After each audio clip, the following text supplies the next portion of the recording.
Tá aparecendo aí para vocês? Sim. Sim. Sim.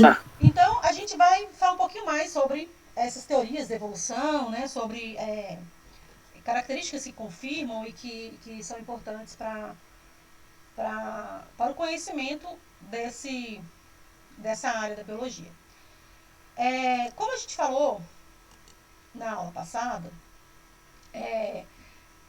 antes mesmo de Darwin já existiam algumas teorias que tentavam comprovar que os organismos evoluíam, que eles mudavam, né, ao longo do tempo. Um dos grandes nomes, né, que trouxeram essa ideia foi o Lamarck, né, que, como a gente falou na aula passada, ele trouxe uma teoria baseada no uso e desuso dos órgãos, né? A partir do qual ele dizia que quanto mais um órgão era usado, mais ele se desenvolvia, e quanto menos ele era usado, ele atrofiava, né? Deixava de ter função e até desaparecia, ok? Quando a gente pensa, né, no fenótipo, né, na característica fenotípica dos organismos, isso é possível, né? A gente ter o desenvolvimento, né? Por exemplo, quem faz academia desenvolve bem os músculos, né? Quem não faz, por exemplo, pessoas que têm problemas de mobilidade, né? Que não conseguem andar, que andam em cadeiras de rodas, tem os membros inferiores atrofiados, né? Os músculos atrofiam, ficam bem fininhos, porque não tem movimentação, não são usados aqueles membros. Então, faz todo sentido no quesito fenótipo, né? Agora, qual que era a falha aí no pensamento de Lamarck? É que ele dizia que as características adquiridas, elas podiam ser transmitidas aos descendentes, como é o exemplo lá da girafa, né? Que ele sugeriu que elas forçavam o pescoço para alcançar as folhas mais altas das árvores e que o crescimento do pescoço era transmitido de uma geração em geração, e aí, quanto mais elas esticavam, mais crescia, até que a gente tem a girafa atual. Por que isso não se comprova? Porque a gente sabe que características adquiridas, né, modificações fenotípicas, elas não são transmitidas. Eu não sei se vocês já ouviram falar dessa tribo aqui, vocês estão vendo a imagem? A tribo Muissi na África, né? As mulheres, elas, ao longo da vida, elas vão acrescentando esses anéis no pescoço para ficarem com o pescoço mais longo, né? Uma característica uma característica considerada de beleza, né, para aquela tribo. Então, quanto mais longo o pescoço da mulher, mais bonita ela é considerada naquela tribo, né? Se essa teoria de Lamarck fosse confirmada, hoje todas as mulheres lá nasceriam já com o pescoço comprido, né? Nasceriam belas, né, para eles, porque ao longo das gerações todas elas vão esticando cada vez mais o pescoço, né? E isso não acontece, porque as meninas que nascem, elas nascem com o pescoço do tamanho normal. Aí elas vão modificando isso à medida que elas vão acrescentando os anéis, e ele vai alongando, né, a musculatura do pescoço, e aí essa característica muda apenas externamente, mas a genética delas continua a mesma, ok? A gente teve ainda um outro pensador muito importante para a teoria da evolução, que é chamado de Weismann, que ele fez experimentos provando que as características adquiridas não eram transmitidas aos descendentes, né? Ele fez isso contrariando, né, a teoria de Lamarck, e o experimento dele principal foi através de experimentos que ele fez com ratos. Ele cortava a cauda dos ratos repetidas vezes, né, durante várias gerações, para ver se os próximos ratinhos nasceriam sem cauda, já que os pais não tinham, se eles poderiam nascer sem cauda. E durante várias gerações ele fez isso e nenhum rato nasceu sem cauda, né? O que derrubou a ideia de Lamarck. Okay? Qual foi a principal contribuição de Weismann para a teoria da evolução? Ele sugeriu que os seres se adaptavam ao meio em que vivem, né? na verdade, eles encontravam eles encontram um meio em que eles estão mais bem adaptados, em que eles ficam mais bem adaptados. Vocês conseguem ver nessa imagem aí um leão? Sim. Mas Sim. ele tá bem disfarçadinho aí, não tá? Se a Aham. gente Tá. passar Aham. rápido e olhar rápido, Aham. às vezes passa batido, né? Por quê? Isso é um ambiente em que ele vive e é um ambiente em que ele se camufla bem, ele está muito bem adaptado ali, porque ali ele consegue se esconder de predadores, não tem, né? No caso do leão, mas ele tem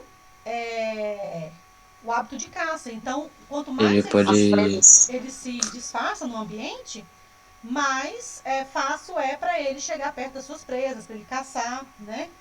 Para ele se misturar ali com o ambiente em que ele se encontra. Um outro exemplo dessa adaptação é essa mariposa. Vocês estão vendo que ele tem uma mariposa? Sim. Estão vendo? Tô Mas vendo. ela tá bem disfarçada aí, não tá? Parece uma folha de árvore, não parece?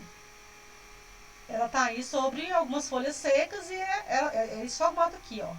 E ela tá bem parecida com uma folha seca também. Por que ela resolveu um dia falar assim, eu acho que eu vou ficar aqui nessas folhas e vou mudar a minha cara para poder parecer com as folhas? Na verdade, o que acontece?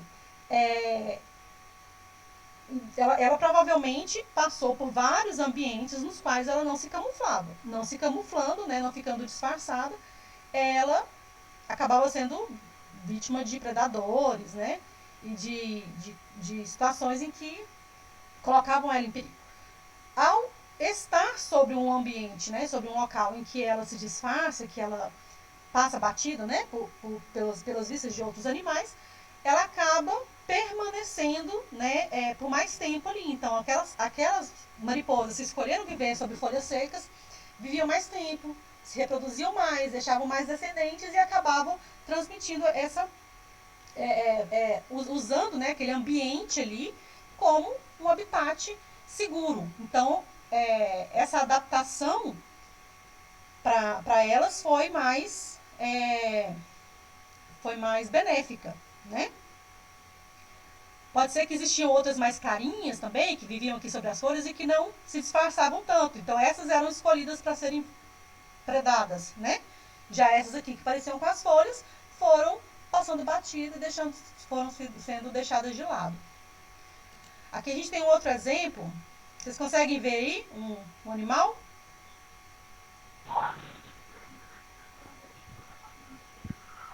Alguém tá vendo? Mas você evoluiu bem, hein? Olha bem o que vocês vão achar. Ninguém? Eu achei. Achou? Eu achei, professor. Pois é, aqui ó, bem Achei, aqui, tá tá vendo? Onde eu tô ligado. passando o mouse. Vocês estão vendo o mouse? Não, isso aí a gente viu, só que não dá pra saber que animal é. É uma raposa ou um lobo, nem eu tô conseguindo identificar direito, mas provavelmente Ficaram é um com lobo. 12 anos. É uma raposa. Esse animal, Ah, ele, a cor dele, né, facilita a camuflagem dele nesse ambiente aí de neve, né? Então, ambiente de folhas secas Professora, e sobe um pouquinho mais o mouse. Oi? Sobe um pouquinho o mouse assim. Desce, Ah, desce. Aí. Só um pouquinho. Assim. Dá pra mostrar ela. Tá? Só um pouquinho mais assim, mas dá pra mostrar ela. É uma raposa.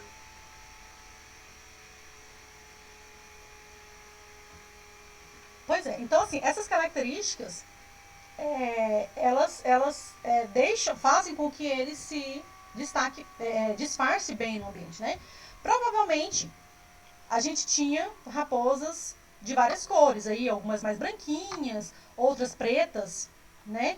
Mas que não se disfarçavam tão bem no ambiente. Então, essas provavelmente eram mais predadas, mais visadas, né, pelos predadores, enquanto que as marrons, né, com características marrons e brancas ali, que se disfarçavam bem no ambiente, conseguiam fugir melhor dos predadores. Com isso, o que acontece? Vivem mais, se reproduzem mais, deixam mais descendentes e, portanto, passam as suas características genéticas para frente, até que toda uma espécie seja bem adaptada a esse ambiente, ok? Então, essa questão adaptativa, né, ela foi bem descrita por Weismann durante a sua contribuição para a teoria da evolução. E aí, nós viemos com Darwin. Só um minutinho aqui, gente.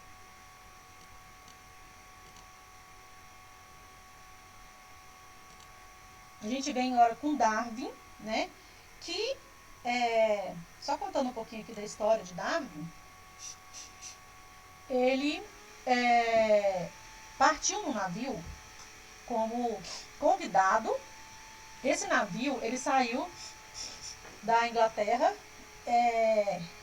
em direção à América do Sul com a intenção de fazer um registro cartográfico. Eles queriam fazer o mapeamento da costa da América do Sul, né? E aí Darwin foi convidado para ir para embarcar nesse navio, né? Ele era um naturalista, estudioso da natureza, e aí ele embarcou nesse navio para auxiliar na identificação de algumas espécies. Só que ao fazer isso, né, ao iniciar a viagem, chegando aqui na América do Sul, ele começou a fazer observações muito importantes. E essas observações foram fundamentais, elas foram cruciais para que ele desenvolvesse o pensamento, né, que o fez descrever, né, o que ele chamou de seleção natural. Então aqui tem um pequeno roteiro, né, da passagem de Darwin. Eles saíram da Inglaterra, passaram por Salvador, né, aqui no Brasil, passaram pela Patagônia, na Argentina. Os registros que ele fez ali na ilha de Galápagos foi muito importante, né? Foi ali que ele descreveu a maior quantidade de evidências que ele pôde observar nessa viagem. E passou também pela Nova Zelândia, África do Sul, até retornar para a Inglaterra, né? Então a viagem dele foi muito longa, ele ficou, se não me engano, foram 5 anos, né, viajando nesse navio e fazendo esses estudos e registros, né, onde ele conseguiu passar essas ideias, né, que ele foi observando.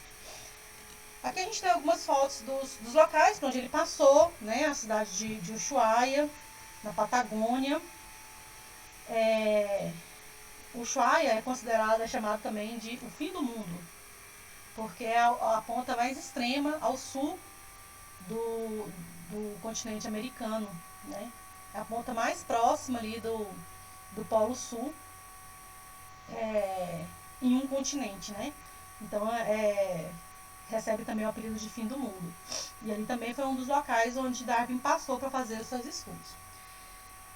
Como eu disse, um dos locais mais importantes foi o arquipélago de Galápagos, que é esse conjunto de ilhas, né, que se encontra na América do Sul e que apresentam várias ilhazinhas, né, uma grande quantidade de ilhas próximas umas às outras, e que a partir do estudo das espécies existentes ali, tanto de plantas como de animais, ele conseguiu perceber muitas características que foram importantíssimas para ele trazer à tona essa ideia de seleção natural, né?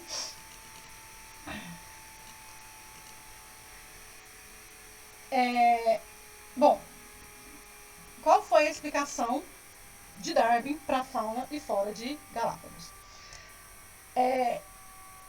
Primeiro, a formação dessas ilhas ela se deu através de erupções vulcânicas, né, que aconteceram a 800 quilômetros do continente, né? Elas são um pouco afastadas do continente americano.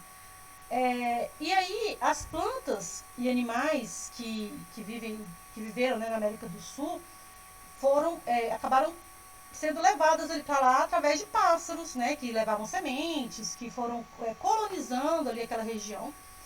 com sementes que eles traziam do continente e depositavam ali naquele solo vulcânico. O que acontece? O solo vulcânico é um solo extremamente rico e muito fácil de cultivar. Então, qualquer sementinha que pousasse ali, que os pássaros deixassem cair, ou que viesse mesmo, até mesmo nas fezes dessas aves, né, que fossem, que voassem ali para aquelas ilhas, acabavam pegando com grande facilidade, né? E também acredita-se que os répteis chegaram ali, né, através de madeiras flutuando, ou no caso das tartarugas, né, elas também, a gente tem tartarugas que têm hábito de nadar, né, que são semiaquáticas, então elas poderiam ter chegado até ali. O que acontece ali? Mamíferos e anfíbios não são encontrados nessas ilhas. Por quê? Pela teoria, eles não suportariam a travessia, que é muito longa, né? Então, eles não chegaram lá e não colonizaram essa região. Então, cada ilha foi colonizada ali por um grupo diferente, né? Mas que se adaptou bem, né, às condições daquele ambiente. Aquelas que chegaram nas ilhas e que não conseguiram se adaptar, conseguir alimento e tal, provavelmente deixaram de existir, né? Não quer dizer que somente essas espécies que estão lá chegaram lá, mas provavelmente aquele ambiente ele selecionou as que permaneceram. Uma das evidências mais fortes que Darwin apresentou foi em relação aos tentilhões. Tentilhões são esses passarinhos aí que vocês estão vendo, esse círculo de passarinhos, todos eles pertencem a esse grupo, né? Todos eles são chamados de tentilhões. Só que cada grupo de tentilhões é encontrado em uma ilhazinha diferente, tá? O que Darwin observou? Que, de acordo com a característica daquela ilha, os tentilhões apresentavam características no crânio e no bico bem diferentes. E aí o que levou ele a perceber o seguinte: naquela ilha que tinha mais insetos, né, nas folhas e que facilitava, né, a alimentação dessas aves por insetos, o bico deles era um pouco mais pontudo, né, mais apropriado para capturar esses insetos, certo? Então, eles se adaptaram àquele ambiente. Então, onde tinha mais insetos, aqueles que tinham o bico mais pontudo acabaram se alimentando mais, vivendo mais, né, e se reproduzindo mais. Por outro lado, a gente tinha em outras ilhas, a gente tinha também uma quantidade boa de insetos, mas que ficavam escondidinhos ali nas árvores, né? E aí, aquelas aves que tinham o bico mais forte para poder descascar a árvore, né, para poder capturar aqueles insetos, acabaram se reproduzindo mais, deixando mais descendentes e prevalecendo, né, essa característica ali naquela ilha. E já em outros locais a gente tinha ali a ausência de insetos, mas a gente tinha néctar de flores e cactos que serviriam como alimento para as aves que estão ali, né? Já que não tinha inseto, eles tinham que comer alguma coisa. E aí aqueles que tinham um bico mais robusto para poder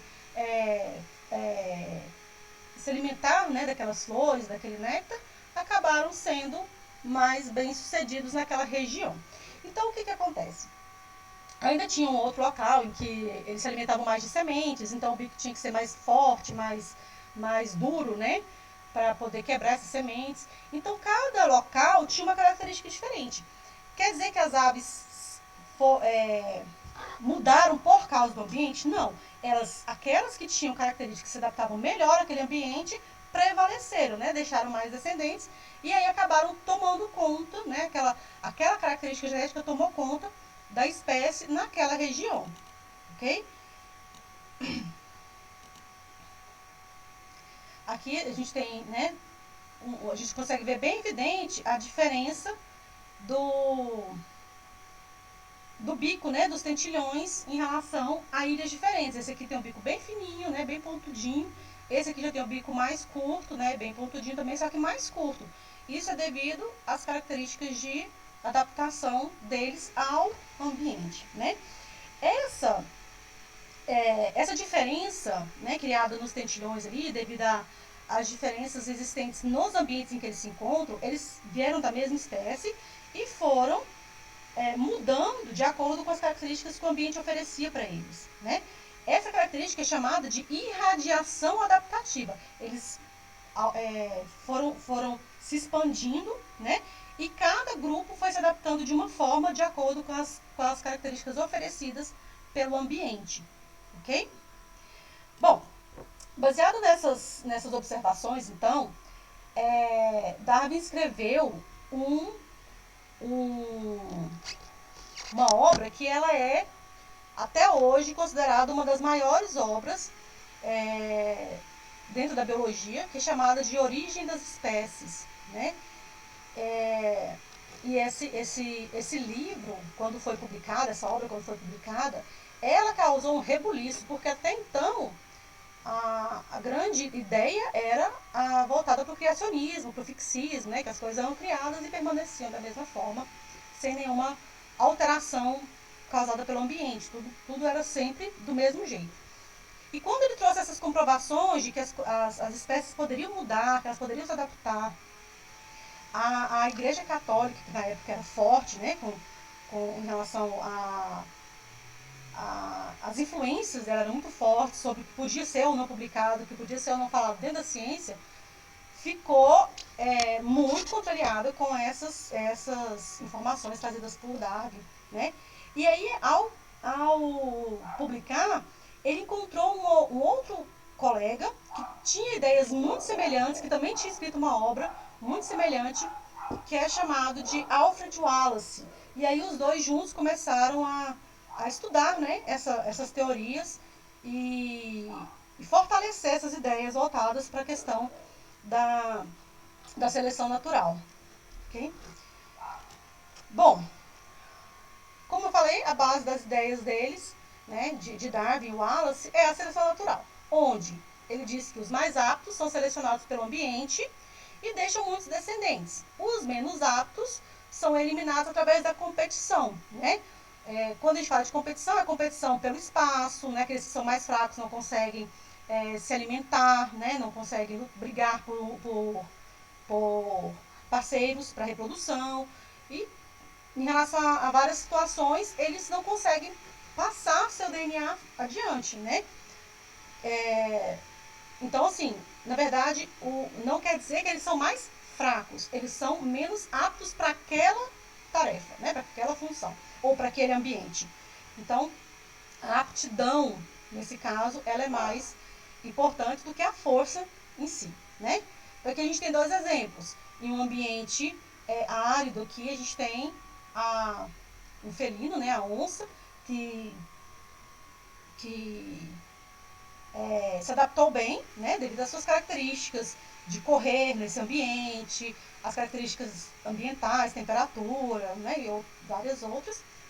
E, por outro lado, a gente tem aqui o urso polar, que se adaptou bem ao ambiente com neve, ambiente frio, né, onde ele, devido às suas características, ele é branco, ele se disfarça bem, ele se camufla bem dentro desse ambiente, ele acabou sobressaindo, né, por ser mais apto a esse ambiente em relação a outros ursos, por exemplo.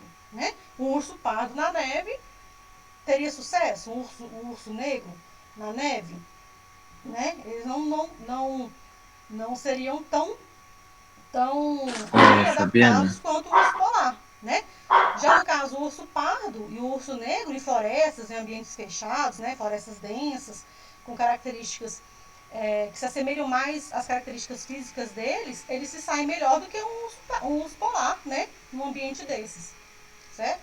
Então, todas essas características são levadas em consideração para determinar a aptidão, né, de um ser vivo para aquele ambiente. Não é somente o tamanho ou a força dele, tá? Características como cor, temperatura, quantidade de gordura corporal, né? Aptidão por encontrar reprodução, né, conseguir reprodução. Fabiana. Tudo isso é considerado uma forma de aptidão. Alguém quer Fabiana, Alguém quer uma pergunta. Oi, Heitor, pode falar. Mas, tipo, antes todos eram do mesmo local, porque, pelo que eu sei, o pardo, hoje em dia ele ainda tem bastante, não está extinto, mas eles não estão mais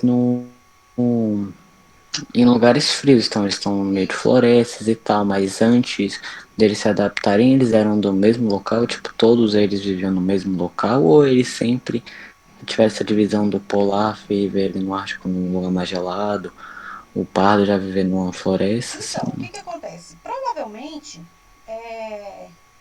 a gente tinha ursos que eram muito semelhantes, né? E que viviam num ambiente também muito semelhante, né? Deixa eu ver se eu coloquei esses slides para baixo, só para eu confirmar uma coisa aqui com vocês. Acho que não deu tempo de eu acrescentar o slide. Mas, por exemplo, vocês conhecem a teoria da Pangeia, né? De que inicialmente A Terra era todos os continentes eram era um todos único juntos, era um continente, só. né? Era um único continente onde todos os seres vivos ali, eles viviam em um ambiente muito semelhante, né? À medida que os continentes foram se afastando, né? Que foi ocorrendo ali a deriva continental, eles foram ocupando ambientes diferentes da Terra, né? Alguns mais frios, outros mais quentes, outros com maior propensão a desastres naturais, né? Como furacões, tornados, enchentes, essas questões.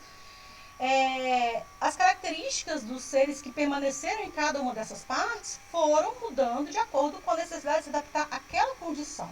Então, por exemplo, se a gente, vamos supor que ao separar, né, algumas espécies de ursos ficaram aqui para a região da América do Sul, né? A gente tem urso hoje na América do Sul? Naturalmente, a gente encontra aí andando na rua, na floresta, nas fazendas, a gente não encontra ursos, né? Por quê? Uma característica muito importante dos ursos é a sua gordura corporal, né? E os seus hábitos voltados a ambientes frios, né? Hábitos como os alimentares, do processo deles biológico mesmo, de hibernação, de necessitar de um período frio para poder completar seu ciclo ali, reprodutivo, né? Existem várias características. E aí o que acontece? Os ursos que teriam permanecido aqui na região da América Latina, né? Na América do Sul. O que acontece? Eles encontraram um ambiente extremamente quente, chuvoso, né? Muito úmido, muito quente, e que não trazia para eles essas condições nas quais eles se adaptariam melhor, né? Então, provavelmente, eles foram minguando, né? Não conseguiam ter energia para se alimentar ou até mesmo para reproduzir e acabaram se extinguindo nesta região. Já os que permaneceram na América do Norte, por exemplo, encontraram ali condições ambientais, né? O clima, tudo mais favorável ao desenvolvimento deles ali, né? No caso do urso pardo, do urso negro. Aqueles que ficaram mais afastados, que foram mais para a região dos polos, né? Acabaram prevalecendo aqueles que eram com a cor mais clara, que se misturavam melhor ali com o ambiente de neve, né? Tinham uma quantidade maior de gordura corporal, e que foram transmitindo essas características ali para os seus descendentes até que permaneceu uma população toda de ursos brancos. Aqueles que ficaram na América do Norte, a gente teve uma grande quantidade de ursos que se adaptaram àquela região, àquelas condições, né? Ursos pardos e ursos negros. Então, provavelmente todos eles vieram do mesmo lugar. O que foi acontecendo foi que as condições do ambiente foram selecionando aquelas características que permaneceriam em cada um dos continentes, né, em cada um dos ambientes. Alguns não conseguiram perpetuar, né, não deixaram de existir naquele ambiente. Já em outros casos, eles, né, tiveram sucesso reprodutivo ali, sucesso adaptativo e conseguiram permanecer, né, passar suas características genéticas adiante e se estabelecer, né, como espécie naquele local. Ok? Respondi a sua pergunta, Heitor? Sim, obrigado. Bom, então, só para a gente fazer um comparativo aqui, a gente já está terminando, tá, gente?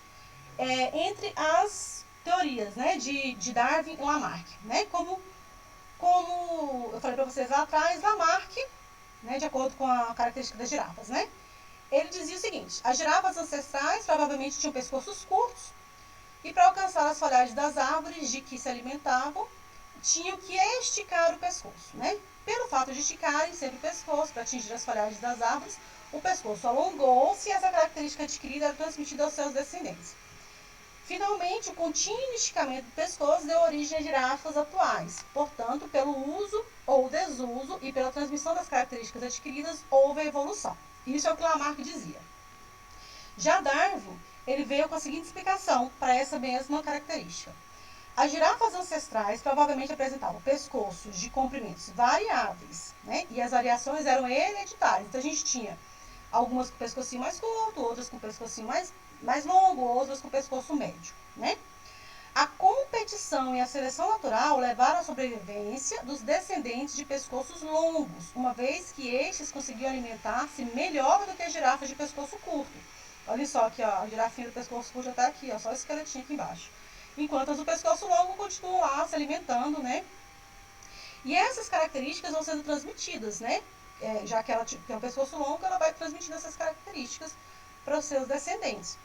Finalmente, apenas as girafas de pescoços longos sobreviveram à competição. Portanto, pela seleção natural, ocorreu a evolução, né? Então, não quer dizer que elas esticaram o pescoço ao longo do tempo.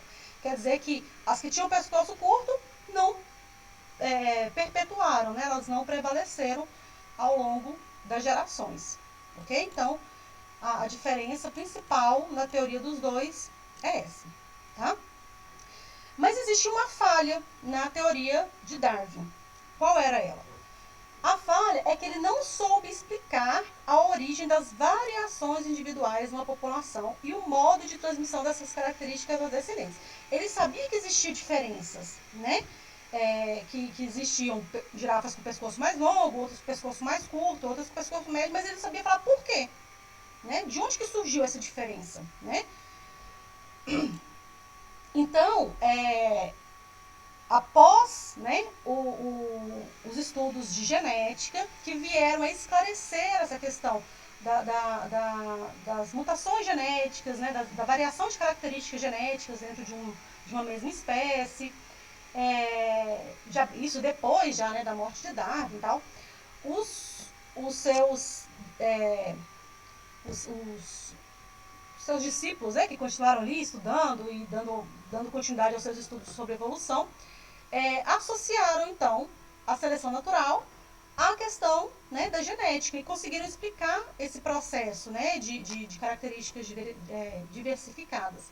E aí foi quando surgiu o que hoje a gente chama de neodarwinismo, também chamado de teoria sintética da evolução, que é a explicação da evolução com a luz da genética, né? Então, o que o neodarwinismo trouxe para a gente? A população como uma unidade evolutiva, então a gente não tem apenas indivíduos com as mesmas características, dentro de uma mesma população a gente tem características diferentes, né? E que podem selecionar indivíduos mais aptos ou não, né? O conjunto gênico, que é o que a gente chama de genoma, né? Que vocês viram lá na genética. Os fatores evolutivos, né, a mutação gênica, a mutação cromossômica, a recombinação gênica, né, a questão de migração de genes entre cromossomos homólogos, né, tudo isso aumenta a variabilidade genética, né. Já a imigração de indivíduos, a saída de indivíduos do seu ambiente natural para outro ambiente, ele pode causar ali uma dificuldade de adaptação, né? E uma seleção natural, retirando aquela espécie da existência, né? Então, isso diminui a variabilidade genética. A gente tem, então, a seleção natural atuando, né, como evidência aí, e também trouxe a alteração da frequência gênica e genotípica, né, que essas alterações, elas são dadas a partir de mutações naturais que acontecem ali dentro da formação dos gametas, né, através do crossing over, que acontece na hora da troca de genes ali entre os cromossomos para formar os gametas. A gente tem então um aumento da variabilidade genética e das características dentro de uma mesma espécie. E essas características, quando trazem uma boa adaptação, quando trazem características benéficas, elas permanecem. Quando elas trazem alguma característica, né, algum dano para aquela espécie, ela acaba sendo prejudicada, né, e sendo não prevalecendo. Bom, gente, eu vou encerrar por aqui. E para poder dar uns recadinhos para vocês, tá bom? Antes de encerrar, eu quero ver se vocês têm alguma dúvida em relação a esse conteúdo. Alguém tem alguma pergunta, alguma dúvida? Tá tranquilo? Ô, professor, Oi. é tipo assim, é o seguinte, não tem nada a ver muito assim, mas tipo assim, quanto tempo leva a incubação de uma tartaruga, professor? Depende da espécie, né? A tartaruga marinha, a tartaruga, aquelas que põem os ovos na praia, né? Se não me engano, é aproximadamente 20 dias de incubação. Se eu não estou enganada, tá? Não estou falando isso com certeza, mas eu posso verificar. Aquele jabuti, né, que chama? Qual é o tempo, você sabe mais ou menos? Não, o jabuti é assim, ó. A gente tem a tartaruga, que são as tartarugas marinhas, né? Que são aquelas que colocam o pescoço para dentro do casco. Gente, vocês não saem ainda não, que eu não encerrei ainda não, tá?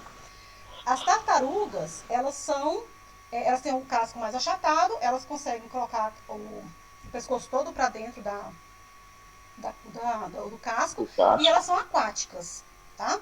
Todas as tartarugas são aquáticas. Os jabutis, eles têm essa mesma característica, só que eles têm o casco mais alto, né? Ele é mais robusto. Côncavo. E ele é terrestre, tá? Ele vive em ambiente terrestre. Ele não nada, ele não vive na água. E a gente tem ainda os cágados, né? Que são muito semelhantes às tartarugas, só que o cágado, ele tem o pescoço mais comprido, ele não consegue colocar a cabeça para dentro do casco. Ele dobra a cabeça, ela fica colocada ao lado da pata, né? A cabeça não entra para dentro do casco, ela fica só escondidinha por baixo da pata dele. Ele vira para o lado. Então, tem essas características. E dentro de cada um desses grupos, a gente tem várias espécies, e cada uma tem uma característica diferente de tempo de incubação, reprodução. No caso da tartaruga marinha, eu acredito que seja em torno de 20 dias, tá? Mas eu vou procurar saber para te falar, com certeza. Beleza, professora. Muito obrigado. Desculpa qualquer coisa. Gente, é o seguinte. Eu coloquei lá na plataforma já a atividade corrigida, tá? Para quem quiser depois dar uma conferidinha lá. Coloquei esses slides também lá. E deixei uma tarefa para vocês, tá bom? Eu quero que vocês depois deem uma revisada nesse slide, deem uma revisada, né, nesse conteúdo e façam para mim um pequeno resuminho ou um esquema, né, ou um mapa mental ou um mapa conceitual, o que vocês preferirem. Mas façam as anotações referentes a essa aula, coloquem isso dentro de algo gráfico, né, tirem foto e coloquem como devolutiva para mim lá na plataforma, tá? É uma atividade que vale nota, ok? Vale nota e que eu vou olhar até quinta-feira. Quinta-feira, antes da aula, de começar a próxima aula, eu vou olhar essa atividade, tá bom? Então, tirem um tempinho, deem uma revisada nesse conteúdo, façam ali suas anotações, é coisa rápida, tá? De repente, se tiver alguma dúvida, coloca ali também, tá? Porque na próxima aula a gente pode estar esclarecendo essas dúvidas, ok? Próxima aula, eu vou deixar lá na plataforma uma atividade, né, um texto com uma atividade para vocês fazerem relacionados a esse conteúdo. O texto não precisa copiar Quem imprime, ok, responde a caneta, tira a foto e me manda. Quem não consegue imprimir, tem que copiar as questões, copie as questões e responda no seu caderno. O texto não precisa copiar, tá? O texto é só para vocês lerem, para ajudar vocês a responderem, é só um apoio, ok? E eu acho que por hoje é só, tá? Agora, às 11h03, podem colocar o nome no chat. E quem já encerrou por aqui, pode sair. Certinho? Qualquer coisa, gente, estou à disposição. Tchau, professora. Tchau. Bom dia para vocês, bons estudos. Tchau, professora. Tchau, professora. Tchau, professora. tchau, gente. Até a próxima aula. Tchau. Tchau. Tchau, professora. Tchau, Tchau, Fábio. professor. Tchau, Gustavo. Tchau, professora. Tchau, Stephanie. Vou tentar ir falar o nome de vocês para eu poder aprender.